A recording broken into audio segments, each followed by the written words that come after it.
കഴിഞ്ഞ ബജറ്റിലെ പ്രഖ്യാപനങ്ങൾ വെള്ളത്തിൽ വരച്ച വരകളായി മാറുമ്പോൾ നിസ്സംഗതയോടെയാണ് മധ്യ കേരളം ഇത്തവണ കേരള ബജറ്റിനെ നോക്കിക്കാണുന്നത്.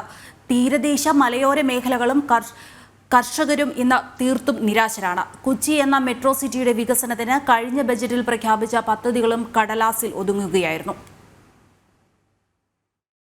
മധ്യ കേരളത്തെ സംബന്ധിച്ചിടത്തോളം പരമ്പരാഗത വ്യവസായങ്ങളും നെൽ, റബ്ബർ, പൈനാപ്പിൾ, കാർഷിക മേഖലയും സജീവമായിരുന്ന നാടാണ്. എന്നാൽ ഈ മേഖലയ്ക്കായി കഴിഞ്ഞ ബജറ്റിലുണ്ടായ പ്രഖ്യാപനങ്ങൾ ഒന്നും നടപ്പായിട്ടില്ല. തീരസംരക്ഷണത്തിനും മലയോര വനമേഖലകളുടെ സംരക്ഷണത്തിനും നിരവധി വാഗ്ദാനങ്ങൾ ഉണ്ടായെങ്കിലും ഇവിടങ്ങളിൽ നിത്യജീവിതവും ഉപജീവന മാർഗവും ഇന്ന് കടുത്ത പ്രതിസന്ധിയിലാണ്. റോഡ് ഗതാഗത വികസനത്തിൽ Aluva Perumbavoor road, seaport airport road, Angamaly bypass, Piravom bypass, Perumbavoor bypass എന്നിവയും ഗിഫ്റ്റ് സിറ്റി പദ്ധതിയും പ്രഖ്യാപനത്തിൽ ഒതുങ്ങി. അങ്കമാലി കുണ്ടന്നൂർ ബൈപ്പാസ് പദ്ധതിക്കായി ഭൂമി ഏറ്റെടുക്കാൻ സർക്കാരിന് പണമില്ലാത്തതിനാൽ അതും കടലാസിൽ ഒതുങ്ങുകയാണ്.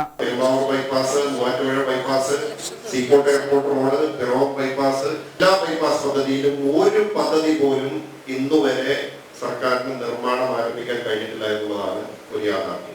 കിഫ്ബിയിലടക്കം പ്രഖ്യാപിച്ച പദ്ധതികളിൽ കരാറുകാർക്ക് പണം നൽകാത്തതിനാൽ നിർമ്മാണം നിലച്ചു. കൊച്ചിയിലെ കുടിവെള്ള പദ്ധതി, മാലിന്യ സംസ്കരണ പദ്ധതി എന്നിവയും നടപ്പാക്കാൻ ആയിട്ടില്ല.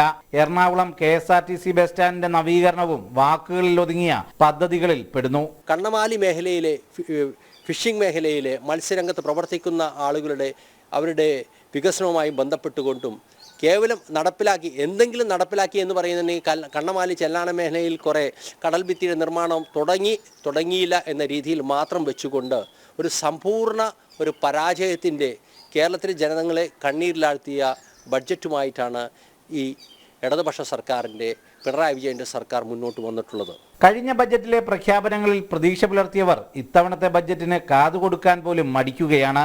സുധീഷ് ഗോപാൽ, ജനം, കൊച്ചി.